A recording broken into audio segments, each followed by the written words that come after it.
What is going on, everybody? Welcome to Take Two, the show where we talk about films, TV, and everything in between. I'm your host, Michael D. Smith. Thank you so much for joining us today. Before we get started, two quick disclaimers. First, everything that is said on this show is just our opinions of said cinema and should be treated just as that. Secondly, if you're worried about spoilers, we go very spoiler heavy on this show, so this is your spoiler warning. All right, so let's meet our guest for today. Our guest is Sahil Duwan. Yes, sir. Sahil is a sophomore at Montclair State University, majoring in communication studies with a business minor, and we're very happy to have him here, so thanks for being here. Well, you have a great memory, man. Oh, thanks. I would have forgot, 100%. I try my best. Thanks for having me, man. Yeah, I'm excited to get into this. We have some really good films today. Yeah, some great picks. Quality cinema. Yeah. So the first film that we have is The Dark Knight. The Dark Knight was directed by Christopher Nolan. It was written by Christopher and Jonathan Nolan. I have John, but I don't know him, so I'm gonna call him, we'll call him John. We'll call him Jonathan. Yeah. So it came out on July 18th in 2008. It had a $180 million budget, and it made $1 billion in the box office. It stars Christian Bale, Heath Ledger, Gary Oldman, Morgan Freeman, Aaron Eckhart, and Maggie Gyllenhaal. On Rotten Tomatoes, it got a 94% by critics and a 94% by fans, so pretty even across the board. Yeah. So what did you think about the film? I love The Dark Knight. The Dark Knight, for me, is, I would say pretty confidently, a top 10 film to me personally in my lifetime. Because I always think about scenes, like to this day, like obviously I saw it for the first time almost 10 years ago. And I've only rewatched it, I believe, like one time, because I'm not a big person who rewatches movies and TV shows and TV episodes like that, because I kind of got what I like got. I can't just like, I don't get the same emotions the second time I watch it. Right. But I keep, like, in my normal life, like every day, there's scenes that just pop in my head like randomly, and I think about it at the randomest times, and that's how you know it's a good movie, when it just sticks with you like that. You know what I mean? I think personally the best part of the film was the acting and the casting, specifically the Joker. I think he's universally known as one of the best villains in cinema history. Rest in peace, Heath Ledger, who did an incredible job on the film. And I think it just set the tone for the entire, for all characters. I think Christian Bale was a great Batman. I think all the supporting characters were pretty good. It just made the atmosphere of the movie so much more like, whoa. It just felt big time when you were watching it. And yeah, I just really enjoyed the film in general, and I need to rewatch is what I really need to do. Yeah. No, I agree on everything you said. This is a really, really well made movie, and it's got to be. I mean, some people put it in the category of like best 5 top films ever made, which obviously it's all subjective. I wouldn't necessarily deny it. It's definitely like a masterpiece. Like it's definitely, you watch it and start to finish. Yes, there are mistakes. That's everything. Like everybody with the whole the face, and also like the in the first shot that you can see right at the end of the shot, the helicopter. I know exactly what and you're it's talking like, listen, if we're gonna nitpick, let's nitpick a bunch of movies, because you can pick anything out of any. Right. But with this film, this is just such a well-made movie. It's written so well, and I just thought that the acting was phenomenal. Like you said, like Heath Ledger, Christian Bale, and Gary Oldman, and Aaron Eckhart, which I believe they're the core 4. Right. They all give such great performances for their characters, and I think, in my opinion, Gary Oldman is the best Commissioner Gordon that's been put to screen, and I also think that Heath Ledger was the best Joker all time. And what I loved about this movie as well was the set pieces, really, the sequences, because I think that these set pieces in these films were very Nolan-like. Right. And what I mean by that is they're amazing. Because when you look at, have you seen any other of his films, like Inception or? I have not seen Inception, but I know like of his work, and you, like you said, he's known for that, but he's known for a million things because he's so big. But yeah, he did a great job of it, and he lived up to it on this film for sure. Yeah, he just in Inception and even Dunkirk. I did see Dunkirk. That's great film. And when you look at all these films, he succeeds in a lot of different things, but I think what he succeeds as a director and as a writer the most in is making captivating set pieces that aren't just big and, explosions and all this other stuff and eye candy. It's really just making the sequences realistic, making the sequences bigger than life at the same time, and also making them fit in the story well. Mm-hmm. And those are three things that is really tough to do. A lot of times in any action movie, any blockbuster, they're there because it's an action movie. It's not. Yeah, he really creates an atmosphere better than almost anybody. Especially in The Dark Knight, and if you watch Dunkirk, like the entire film is just like you're like on the edge of your seat the entire film. Like you're anxious the entire film, which is hard because you're moving through different storylines. And every single one just keeps you like on your toes and keeps you interested. You ever watch a show where, there's a bunch of like different storylines going on at the same time, but one of them just is kind of like, lame, and you kind of lose focus during that storyline, or it's not one of your favorites. Like in Dunkirk and even The Dark Knight, like everything is so, like you said, bigger than life.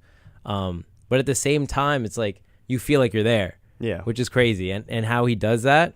Is amazing, and I think this movie is a perfect example of that. Yeah, I think, in my opinion anyway, from the films I've seen in the past 20 years, which is crazy to think that that's almost 2000. Yeah. That's crazy. I think that this film probably sits on my list as some of the best writing in the past 20 or 30 years. Like, it's just so well thought out, and I would love to watch some type of behind the scenes video on Nolan on what and his brother of what the writing process was like, because Batman Begins, for what it's worth, was a solid Batman movie. Yeah. It wasn't a standalone knockout of the park home run, but it definitely proved that it could Batman could be done more realistically. And in Dark Knight, I think Nolan really just exceeded that. I think the Dark Knight trilogy got better as it went along.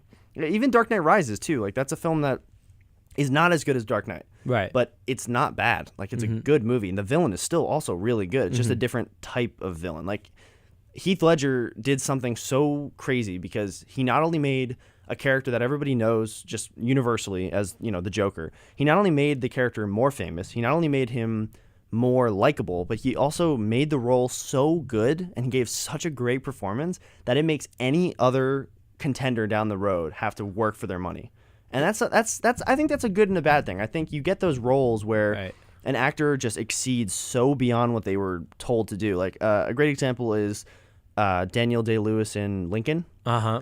He gave such a believable and great performance as Lincoln. He just was Andrew Lincoln, or Abraham Lincoln. And when you look at that, any person that has to play Lincoln down the road better do good. Right. And it's kind of a catch-22. It's like, you have a great performance, it helps your film way more than any other film has in the past.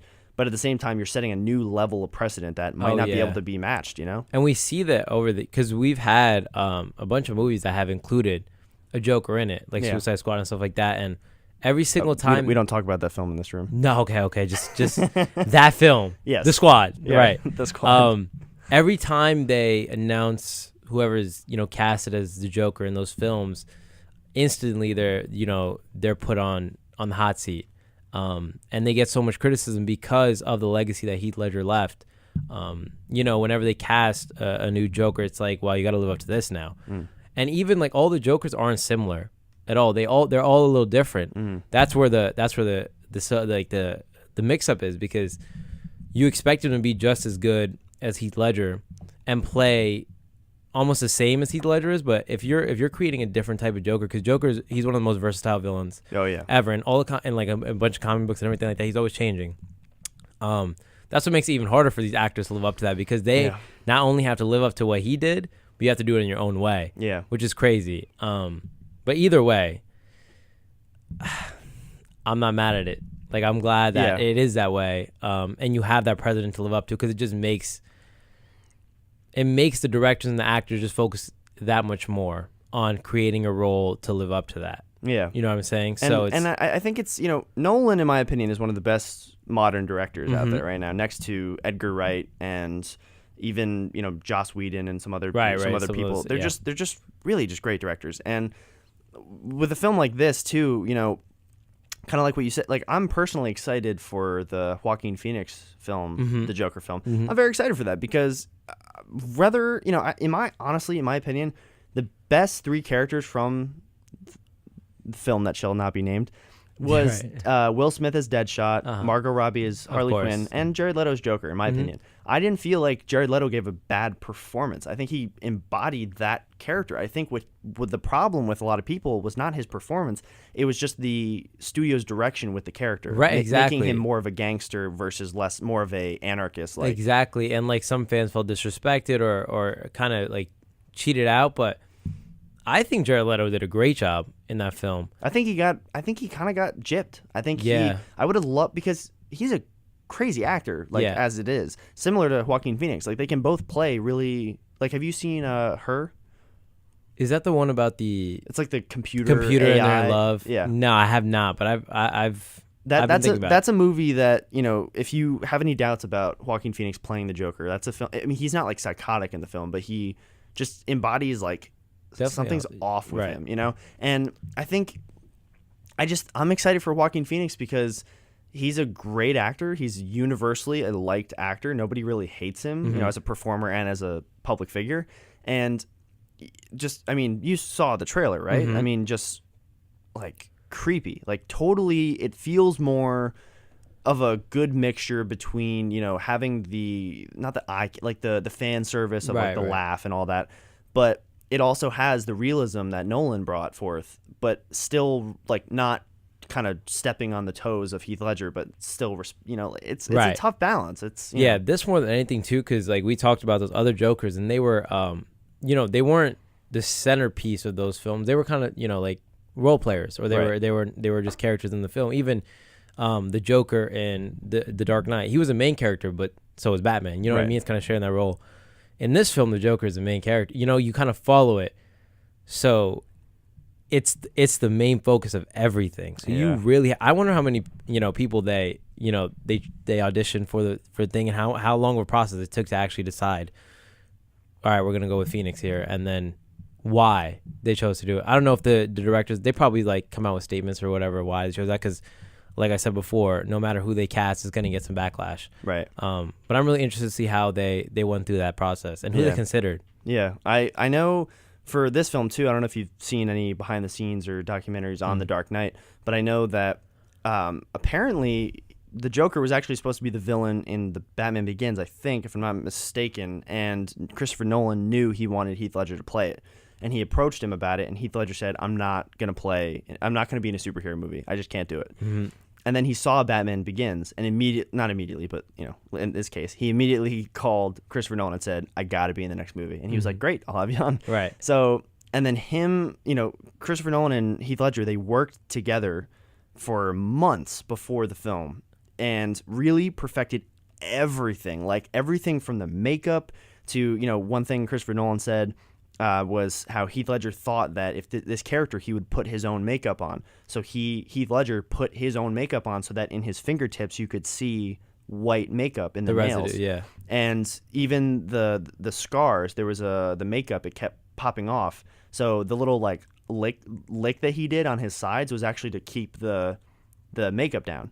Oh, so like wow. It's like genius. Like they really planned out everything. And of course, the most famous thing about Heath Ledger's Joker was not just his performance, but the planning he did. How he locked himself in a motel for 3 weeks, or 3 weeks or 3 months, but I think it was 3 weeks, and just perfected the laugh, perfected how he walked, how he was hunched over and slimy. When you commit that much of time to, and that's what we see. Like, it's greatness. I mean, it's what separates a good character from a great character. Same thing with Nolan. Nolan did a lot of work that wasn't in his contract, or what maybe he usually doesn't do in a film. Mm-hmm.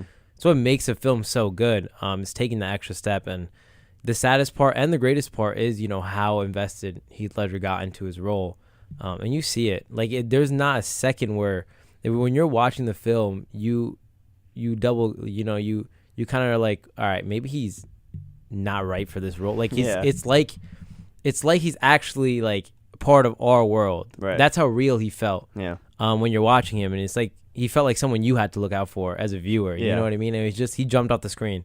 And it takes a lot for a character to do that. And he embodied that, man. Yeah, and I love Nolan's look on this super, like, because the way Christopher Nolan approached this trilogy and these superhero films was a very different approach.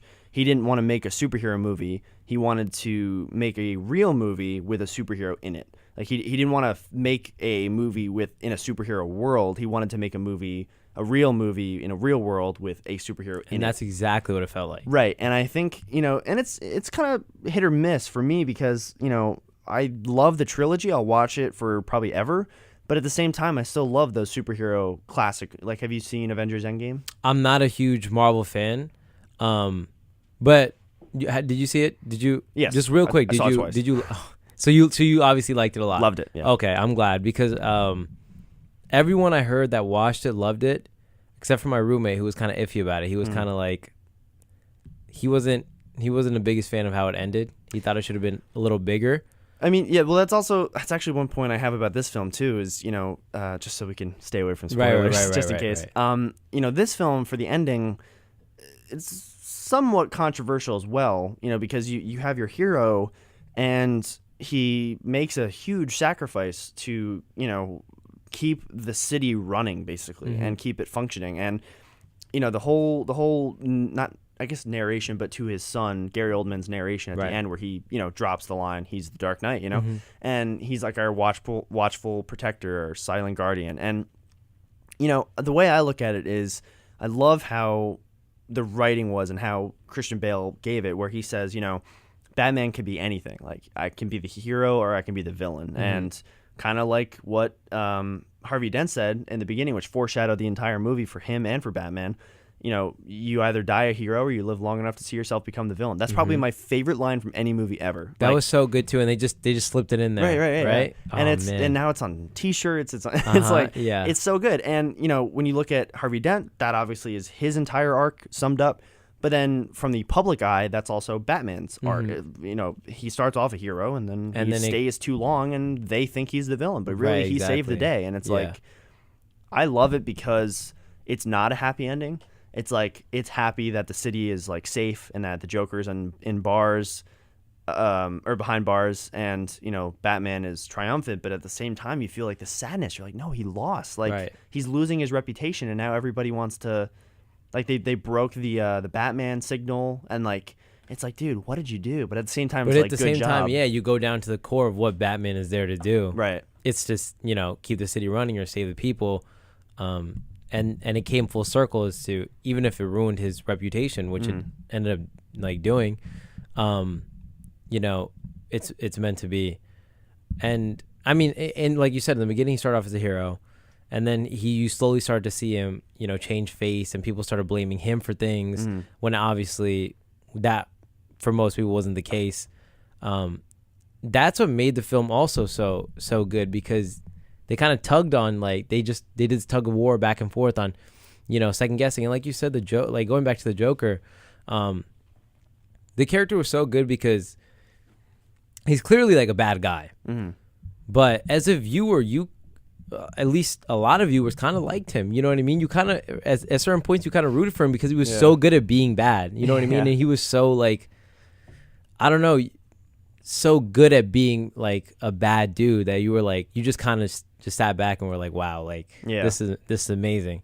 But yeah, man, it came full circle. Like you said, he slipped that in the beginning.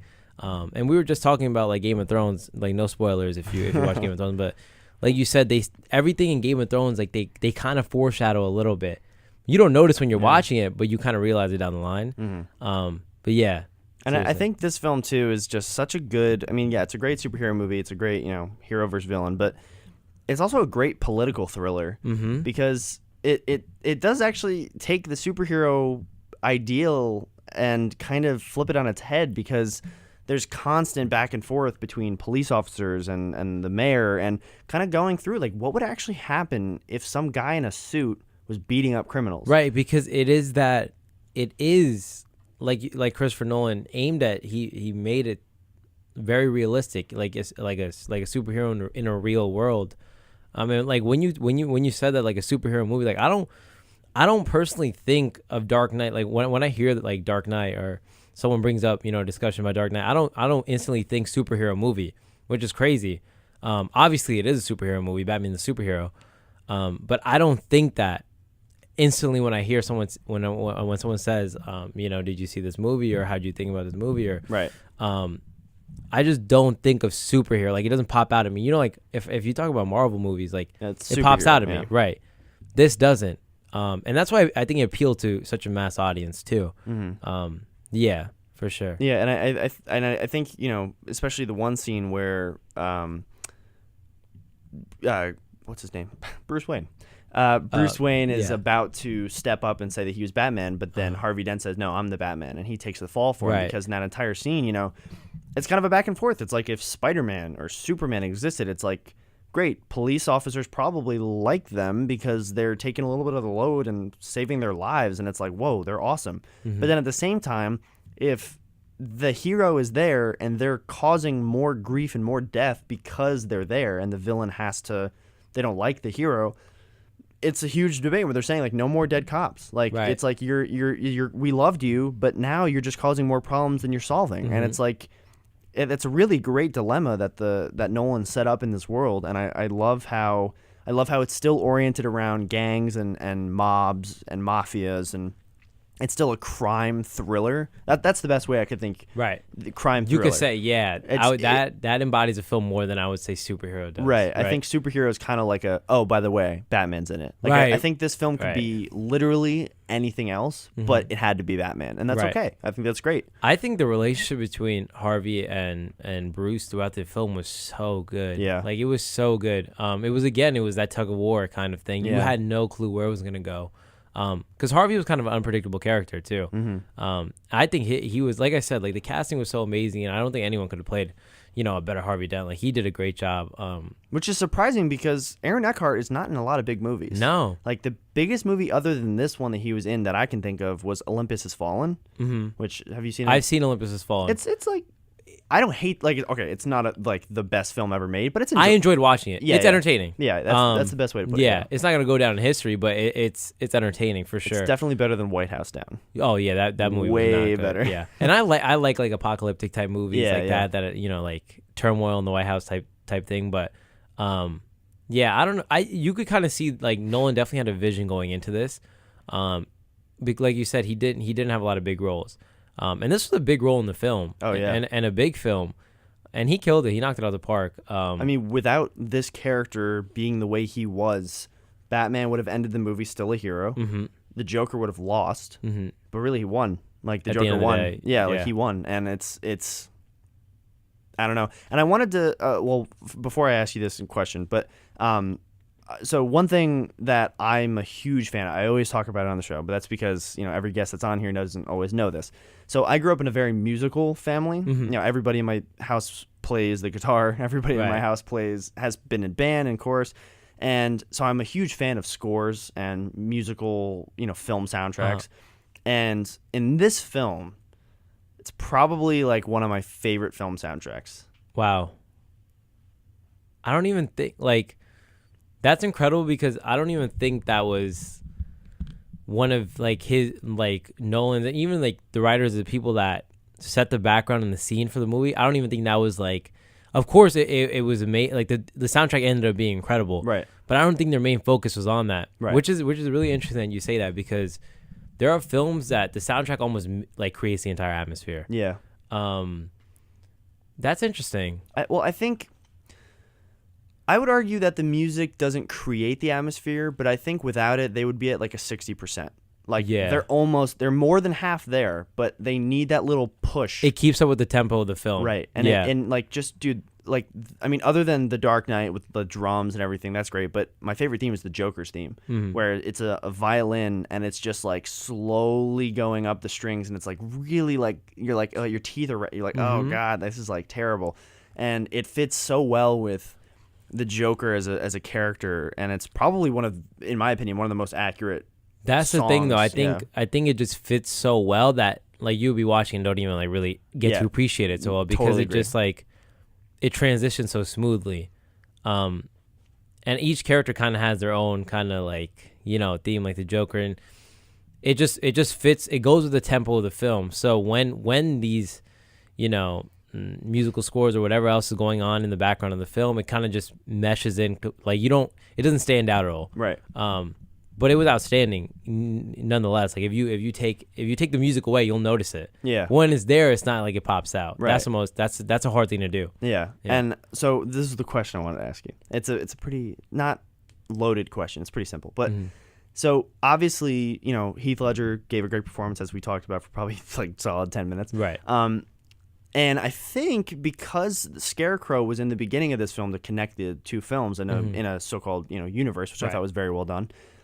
Obviously, I'm sure that for Dark Knight Rises, Nolan had intentions of bringing back the Joker. Maybe not as the villain, since he wanted to depict Bane in a more practical way, right? As more of a master strategist, not just like a brute guy. Yeah. But I think he had plans to at least hint at the Joker more, or at least use the Joker in maybe one cameo scene or something. But my question for you is, if Heath Ledger was still alive at the time, or even now, first off, like, I think that if they were going to make a standalone movie now with the Joker, they would easily cast Heath Ledger. But if he was still alive, do you think it would have been the right move to continue his arc or continue his character into The Dark Knight Rises?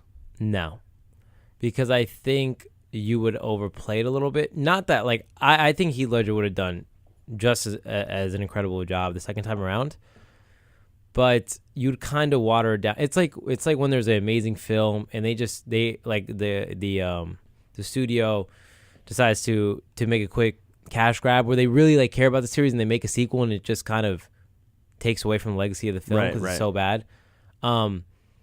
Again, I think he would do great in it, but I don't think he would be right for it because the universe is so vast, and you got to give light to all of these. And I think Bane was a good villain too. He was a great villain. Yeah. No, I think you could save it enough to have his own standalone film. I think that would be more interesting than seeing him again in Rises. Because I think that movie should just stay the way it is, and his villain and his character arc should stay the way it is in that film. And kind of, because at the end you kind of get this feeling like the Joker won, and going into the next movie you can't have that same kind of ending. You know what I mean? He would either have to lose or it would be neutral, and that alone would take away from his villain having that different ending or having the same ending. So I'm glad, even if he was alive, I don't think they should go with having him in the next movie as a villain again. I think that the Dark Knight was an incredible movie, and I think it should stay the way it is. And then, like we said, like I think Bane was a great villain as well. I thought that was a good movie in general, a good follow-up film. But I think he for sure would have played in that standalone Joker film, and I think it would have been incredible. Because then you kind of get to, like, if you don't read the comic books, you don't really follow like Batman like that, the Joker's just kind of thrown at you. Right? You don't really know as much. Like, he goes a little bit into his background and like the scars and all that stuff, but you don't really get to know him. And I think through that standalone film, you would get to know him. That's why I think that would work. So yeah, if that answers your question. Yeah, that was great. Yeah. All right, so that's The Dark Knight. If you're like the one person on earth that hasn't seen it yet, we definitely recommend you watch it. It is by our means a cinematic masterpiece. Right. Even if you're not like a superhero fan, like I'm telling you there'll be times in the film where you don't even notice. You won't even remember that it's like a superhero movie. Like it's that good. So I definitely recommend. Yeah. All right. So our next film is Inglorious Basterds. This was written and directed by Quentin Tarantino. It came out on August 21st in 2009. It had a $70 million budget with a $321.5 million box office revenue. It stars Brad Pitt, Melanie Laurent, Christoph Waltz, Eli Roth, Michael Fassbender, and Diane Kruger. It got a 88% by critics and an 87% by fans. So I really, really like this movie. Really love this movie. It's so well made. And for me, this is probably my second favorite Tarantino film. My first one is Django Unchained. And I think they're both very similar films. And I'm going to clarify that quickly before that. They're similar films because they're both set in real historical timelines, but they're fantasy outlooks of what could have happened. And obviously with Django, they're all made up characters or based off of real people. And Inglorious Basterds, I was actually going to look it up before we were recording, but I didn't get a chance. I don't know if it was based off of an actual American Army mission? Or I think it was very loosely based on. I think it was. Yeah, I think it was very loosely based on a true story. So for me, that just makes it even better. Right. Obviously, the ending where they just unload rounds on Adolf Hitler. Mm-hmm. Obviously, that didn't happen. Right. And honestly, I think probably Tarantino put that in there not just so that his heroes could win, but also so that it's a little bit of satisfaction for everybody watching it. You're like, yeah, you suck. That whole movie was just satisfying. Oh yeah, it's just like Tarantino is probably one of the best writers like known to man. Mm-hmm. Like his writing is so solid, and I mean, one scene we'll definitely talk about later is the first scene of the film, with the lieutenant in the farm and the milk yeah. in the farm, and they were under it's just like it's so good, and he makes scenes that should be boring interesting, and he makes scenes that should be interesting more interesting, right. And it's such a talent, and probably, I mean, it was nominated for 8 Academy Awards, and it only won 1 award, and that was for Best Supporting Actor. And I also forgot to mention, by the way, Dark Knight was also nominated for 8, and it won 2. Just an FYI. Wow. Whoops. But yeah, so that's really my main thing about this film. I love it so much. I didn't know what to expect when I watched it at first, because I was like, what is this? Like, and I honestly, last thing I'll say about this before we go more in depth is when they were doing the knife things where they engraved the swastikas, in I was like, dude, I was cringing. I couldn't watch it. Yeah, oh, that kind of stuff freaks me out too. I loved Inglorious Basterds. First of all, it was my first Tarantino movie. So good one to start on. Yeah. So you could see how it's kind of like, it was such an eye-opening experience for me. Yeah. That's number 1. 2, Tarantino did something with this film that was first of its kind in a way that, because he made a World War II movie that was funny. You know what I mean? Yeah. Like, I can't think at the top of my head of any other World War II movies that are set in Europe that are like in the heart of what everything is going on. That's funny. Like it's a joking movie. I loved all the characters. I of course, Brad Pitt's amazing. Yeah. I love Waltz. Like Arrivederci. Yeah. Oh, yeah. He was so like. And Christoph Waltz is. I mean, funny thing actually. So Christoph Waltz was in the 2 Tarantino films he's been in. Was Inglorious Basterds and Django Unchained. And he won Best Supporting Actor for both films. That's incredible. Which is pretty funny, but I mean, like, he's great. He's just great. Even he sets the scene like instantly. Like you feel this presence in the room.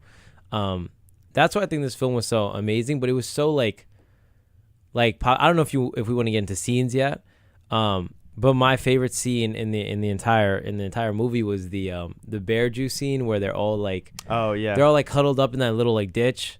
And they have like 3 stragglers, like 3 straggler Nazis, I guess.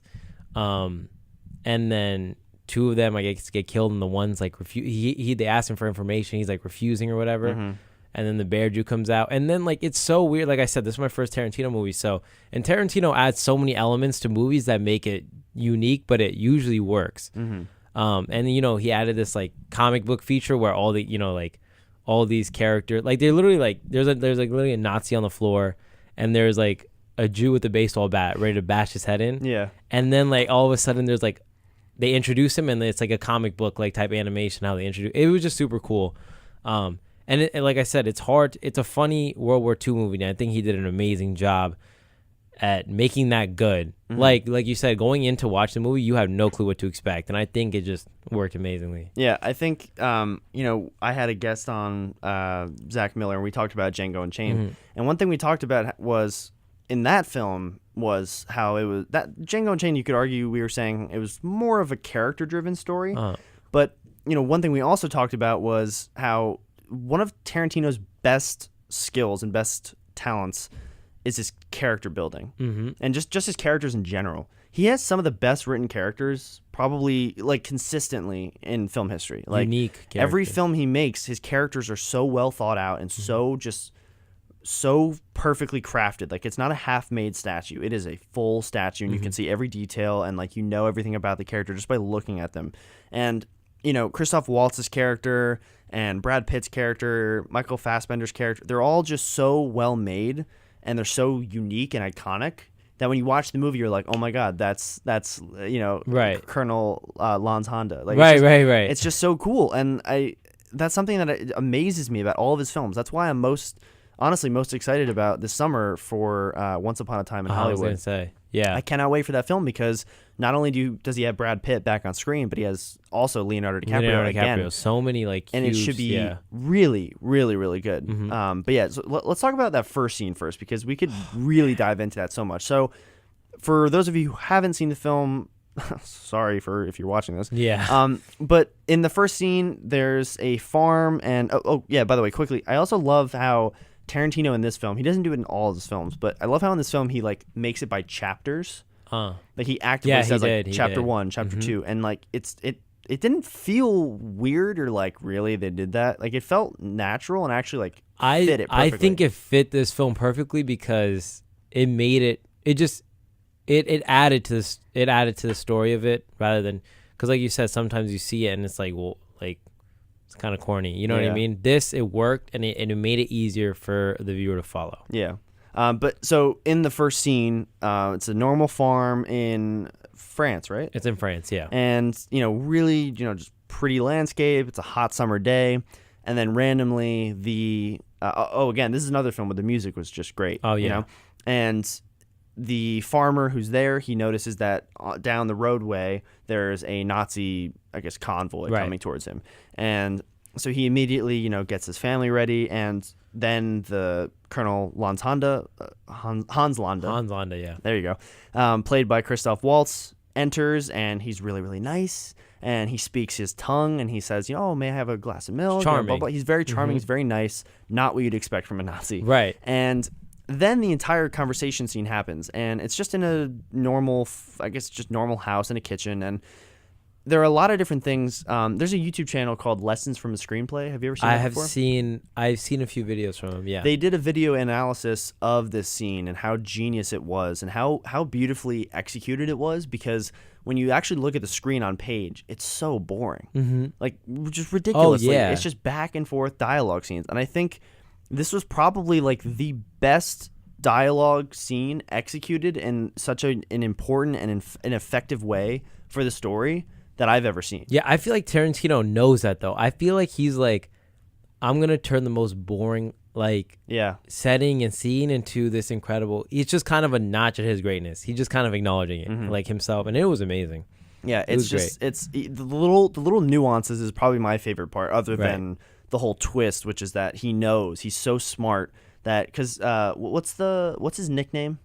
Isn't it the so the Bear Jew is on the American side, right? He's it's not Jew Hunter. Right? He says in the scene though, he's like, you know what they call me? Right. And he's like, oh, I wouldn't have picked it myself. But do you have your phone on you? Can you look it up? Yeah, I'm gonna look it up. I know it's like a name that was not funny. That's the bad word. It's like just like a unique name. Yeah.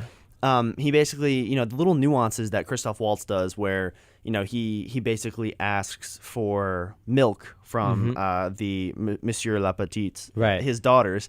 And then when she goes to, I think, refill it, he kind of like, as a show of power, but still like respectful, he like puts his hand on her wrist and just looks at her, and she doesn't pour anymore. And then he keeps going with this. Like, he knows he's in charge, but he doesn't show he's in charge. And that's what makes him so terrifying, because you never know if he's going to like snap. Well, that's the thing. Well, real quick, his nickname was the Jew Hunter. That's what I was going to say that, but I wasn't completely sure. Yeah.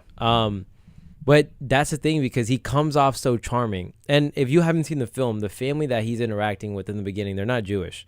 They're not a Jewish family, so they're like safe kind of in their eyes. Right. Unless, of course, they're helping Jews in any way. Which they were. They were, yeah. Yeah. But he's such a charming guy, and his character was done so well, and he comes in and his acting was phenomenal, and he's so charming and like welcoming, but at the same time, you were on edge the entire time, because you knew like his stature and his position, and it was just kind of like he instilled fear without being like intimidating. You know what I mean? Yeah. Which was crazy. I think that's not only is that kind of genius by Tarantino to acknowledge that, as a character, being a Nazi already makes you scary, and also honestly already puts a target on your head for audience members to hate you. So to turn kind of the table and make the character not so like commanding and yelling, and to make him so, like you said, charming and just so respectful, but still knows he's in charge, I think that's scarier. And I think it was really, really well done, really well executed by Christoph Waltz. And I also love towards the end of that scene as well that, the part where, the I think Melanie Laurent, I don't remember her name, but she basically runs away from the house. She survives when they shoot the floor. She's the only one, yeah. And she's running away, and Colonel Hans Landa walks outside, takes his pistol, and is aiming it at her. And you think, oh, God, he's going to shoot. But then he doesn't shoot. Right. And he pulls the gun away. And I like that for a couple reasons. One, I mean, it's funny because, at the end of the film, they obviously they don't actually meet again, do they? but they're no, they do. They do meet because that's what I think the whole thing was. That's why I think the scene in the beginning was really like put there. One, it was incredible, but two, yeah, they bump into each other again at the end. Because I think you could argue, like, this is like a little bit of a stretch, but you could argue that maybe he didn't take the shot. You could look at it two ways. One, it's a waste of ammo because with a 1944 pistol, you're probably not going to hit her at that distance. Right. But also, I feel like he honestly thought to himself that he's so good at hunting Jews that he knew he would be back. Like, he would find her again. It's kind of a challenge to himself, yeah. Oh, they actually met, they did meet in the restaurant. Yeah, I think they met, like, face-to-face once, but I think they were, like, close to meeting twice. Yeah. Or they were in, like, the same... I don't know. In that scene where he was, like, aiming the pistol down, though, I feel like my take on it is, like, I feel like he knew he could kill her right there. Even though, like you said, it's a hard shot, but I feel like he was confident enough, and I believed him in his character to know that he would kill her. So I believe in maybe the second storyline a little more, or like a third storyline where he just didn't think that she would be a problem.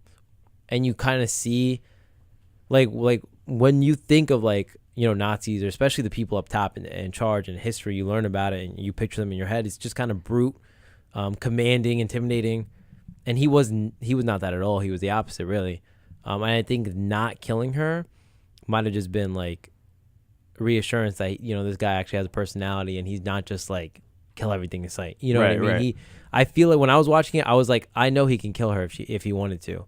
But he chose not to, which was interesting. Obviously, if he did kill her, there would be really no movie. Right. There would be no, like, arc. But yeah, as a viewer and knowing him in the little time that I did, I was like, I'm confident he could kill her if he wanted to. But for some reason, he let her go. Yeah, my three favorite scenes in the movie is definitely the first scene. It's definitely the scene in the bar. That was such a good scene. That's another scene too. It's just dialogue, but it's so interesting and captivating. And my other favorite scene is when Christoph Waltz's character finds Brad Pitt and B.J. Novak, and he sits them down, and he basically says, like, listen, like, I know you guys are going to succeed on your mission, and that's why I'm coming to you with a proposition. Like, I know you guys are going to win the war, and you're going to kill, Hitler. So basically, I'll keep you guys alive, and I'll make sure that what you do happens, your assassination mission, and if I make sure that happens, you have to pardon me, and you have to give me an island, and he's blackmailing them. Right. And the scene is so well played. He gives them wine, but they're handcuffed, so they can't even drink it. And it's like, again, that's the other, like, charming thing. He's just and he sits down and he's, like, so happy. He's like, all right, so this is what's gonna happen, and like, you do that really well. Oh, thanks. You go into him really well. Dude, Christoph Waltz is probably one of my favorite actors. Oh, he's so good. And just especially in this movie. And Django, just how he says little thing, and it's just really well done. But let's talk about that bar scene too, because that bar scene is, again, in this film, there's probably like 2 or 3, honestly even 4 different dialogue scenes that are so bland on paper, but when you put it to screen, they're so interesting and captivating. And the one probably arguably either more or the same level as the first scene is the bar scene where Michael Fassbender and a couple other people, British soldiers dressed up as Nazis are in a bar, and they're trying to get information from the girl who's played by Diane Kruger. Right. And and then it turns south because they're playing all these, higher up German officials, and they walk in and they're demanding like, get us a table and blah blah blah. Right. And then this other character, who I do not know the actor's name, but he did a great job. He walks over and he knows something's up. He's like, interesting. And then he tests them. He basically says like, your accent is interesting. Like, where are you from? He's like, oh, I'm from northern Germany, like up in the mountains. Right. And like what did you think of that scene when you watched it? It just made, because that one character, like you said, he did such a great job, because like when Christoph Waltz is in the scene, you just automatically feel tension because they're so good at. It's not like every other character, especially all the other Nazis. It felt like we're just like AI. Like you could kill him or pass him or get past him like easily. These characters kind of challenged you, and it just set the tone for the rest of the scene. You could go more in depth like as we pass, but like it just started off with tension because you're kind of like, all right, now we can't just get past this like easily, you know what I mean? But yeah, I love the scene. It's one that you remember, you know what I mean? It just stands out to you, because they set the atmosphere so well, and the setting was done. It was perfect. It was a perfect setting, and it was a great time for that scene to happen in the film, I think, because it was a back and forth. They had some good fortune, and then some things went bad, and then this or that, and then at that point it seemed like it was kind of a step back for them, like, what are we really doing, or can we really do this? And his imposing figure just kind of made it set the tone for the rest of the scene for sure. Yeah. And I think it's a genius scene too, because I don't actually know the actor's name, not the German who comes over. German, yeah. But there's a guy who's, I believe, British, and he's the one that basically says, "Say auf Wiedersehen" to your Nazi balls, and he shoots him. Yeah. That actor said in an interview that he never, because he's German actually, like the actor. Wow, yeah. And he said that he never wanted to play a Nazi on screen. And I believe the reason why he said yes is because he gets to like shoot a Nazi in the balls. I think that was it was either that or it was a Tarantino film, but it might have been both. Yeah. And I love that because it's like, that's I mean, as long as you get to kill one, it's like, all right, you're good. It's like you're good, yeah. For sure. But I also love that scene because as the scene progresses and as you think like, oh, okay, they're gonna get away from this guy, he's gonna leave, and then they're fine. But then Michael Fassbender makes that thing where they order, I think it's whiskey or wine or something, and he orders him and he says, four glazes, and then Michael Fassbender raises his hand and said, no, three glazes, and then immediately the camera through Michael Fassbender's hand looks at the soldier and he notices and he just stares at it. Right. Because in Germany you're supposed to use your thumb, your pointer finger, and your ring finger when you say three, but he used his pointer finger, ring finger, and index finger. Right. And so he noticed that, and it was like a keen detail, and you knew he knew. Yeah. And I also love how, like, I'm pretty sure right after that moment happens, it just shows a shot under the table, and you see a gun get pushed up against Michael Fassbender's crotch, and he says, "Do you feel that? That's my Glock, like whatever, touching your crotch or whatever." And he's like, "Yeah, I can feel that. Why is it there?" Right. And then he's like, "Because you're not American." And then that's when the other guy just says like, well, and he puts his gun like right on the guy. So it's like this really awkward gun circle where nobody. It's like everybody's like pointing at like, put your gun down. Yeah, that's the most memorable part of the scene. That's when everything reaches like its climax. It's just. The bar scene was a great example of because you have a cast of so many talented actors and stuff, and so many role players, but they make all these like they give all these role players like a good role. They play a good role, and they all have their own like little quirks or whatever, like however you choose to pronounce it, but they all have like their own little subtleties about them. Yeah. And it's just great. I thought BJ Novak was great too. He was really funny. But yeah, like you said, like all the subtle details, even the finger thing, that's how you make a great film, and it's subtle. And then the gun scene was just that's the scene that like pops in my head. It just stays there, right? Yeah. That was a good scene. Yeah. And I think too, like you were talking about comedy. This is probably one of the few World War II movies where there is comedy. And it's not disrespectful. It's just to make the movie less depressing. That's the thing, though. Like it's such a that you're playing such a fine line. Like you can easily cross that line. Right.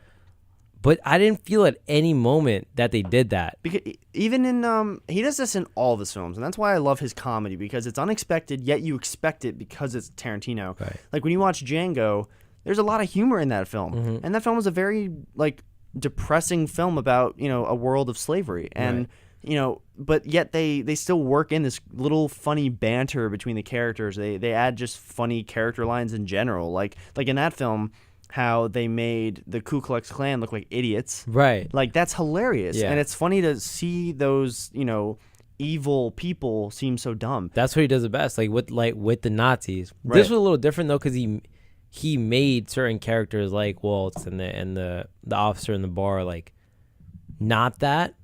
They gave him like a personality, or at least like Waltz had like a great personality, but they gave him like wit and stuff that challenged it. Yeah. But he never crossed the line. And I think Tarantino looks at this stuff like, how can I make, you know, like this era of slavery and stuff like this, or World War II, like how do I flip it on its head and make it not only funny, because obviously Inglorious Basterds was a lot funnier than Django, but just like entertaining and just change your perspective on everything and make. Like in those times of history, you look at like World War II, you kind of look at the Jews as weak, not mentally, but just like physically, like they're just being like dominated by this, you know, by the Nazis. And then you look at slaves and you look at like the masters as powerful and the slaves as weak, and he kind of flips it around.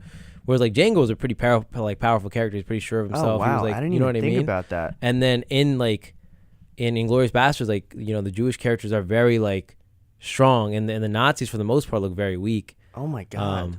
With the exception of Waltz, because Waltz is one of the only characters you can do that with, because he's perfect for that. And I think he changed it up, because you can't keep all the same, you know, films the same, but he kind of switches it, and I think that's what he challenged himself with. He's so good and established as a director that he's like, all right, how do I make this time in history that's so depressing and just so like terrible, and how do I flip it to make it enjoyable for the viewers while still making it funny? And the only way you can do that is by making the bad guys look dumb, like he did, like you said in Django. He made the Ku Klux Klan look so silly and just dumb, that it was okay. Like all the things they did was okay, because you kind of feel as a viewer, and you look at the other characters as more than them. It's kind of like, all right, these guys are lesser than them, whatever, you know? Like,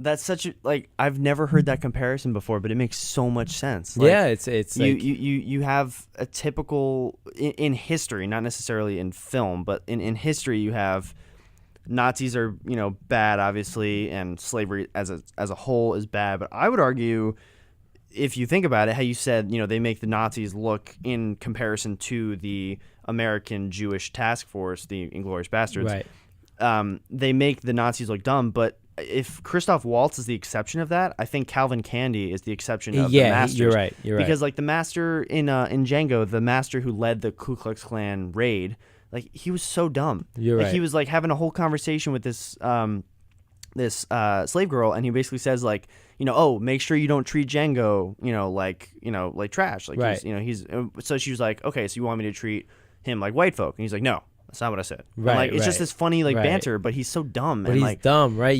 But then Calvin Candy is so in control. You're right, because I was thinking about someone in the back of my head in Django, but you're right. That's Christoph Waltz's like counterpart in that film, though. Yeah. That's so, dude. Like you just like blew my mind. Like I didn't even think about.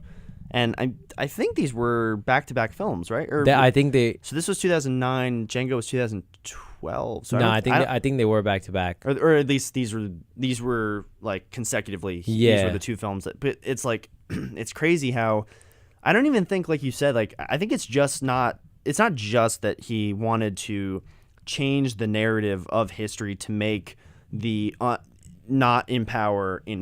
Right. I think it's more than that. I think it's just, with the humor as well. It's not just how do I make this enjoyable, but it's how do I change the typical format or typical genre to make it more towards my genre. Mm-hmm. I think he challenges himself like that, and I think I think the best way he does that is through humor. I think that's the way he like is known himself. I think the best way he knows how to do that is through humor. And that's why these movies are made the way they are, and I think that's why they're so great. It just worked out well. He took a risk, and it worked out. Like you said, I mean, as you know, if you watch Tarantino films, he takes a lot of risks. Right. But these were just well planned out. And he, if he did one thing wrong or one narrative was off, yeah, these films could have been looked at completely different. especially with social media and the way they they take stuff that wasn't even meant to be there and just twist it in a certain way. You know what I mean? Yeah. Something so small could have easily been twisted, but these films are still celebrated today. I mean, they're not like old by any means. No, yeah. But they're still like celebrating the scenes. Like I haven't seen anyone like come out with backlash on these films, and I still enjoy them. Like they're great. I just saw Inglorious Basterds again like a few months ago, and like I said way before in the beginning, like I don't get the same feelings from movies, but I still like appreciate movies and stuff. You know what I mean? Yeah. The second time around, and that was a movie that I even caught things that I didn't the first time, which made it even better. Yeah. Yeah. Yeah, no, I totally agree. So yes, that's all the time we have for today. But that's Inglorious Basterds, a film we also recommend you watch with The Dark Knight. Right. I mean, if you want to watch them back to back, you can. But that's going to be a long time. Right. But they're both very, very well made films. They were both nominated 8 times for Academy Awards. Right. So they've definitely been noticed by the Academy. Whether you trust that or not, it's still a great form of an award show for cinema. Right. So thank you so much for listening today. Thank you, Sahil, for being here. Of course. It was a really fun time. Was it fun for you? Oh, I loved it, dude. Oh, thank God. Yeah. I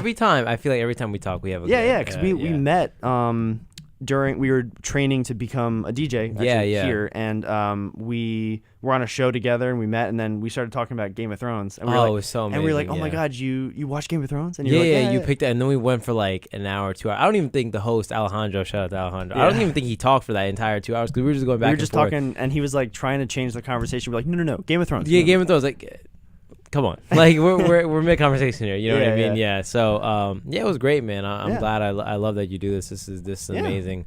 Really get to break down films and stuff, and introduce films to viewers if they haven't seen it. Like if you haven't seen any of those 2 films, I highly recommend it. 2 very different films, but they're great. Again, and they're definitely different films in genre and story, but they're definitely both similar in effectiveness of telling the story to the audience and being likable. Right. Yeah. Exactly. All right. So thank you for listening today. This is Take 2. I'm Michael D. Smith, and this is Sahil. Thanks for listening.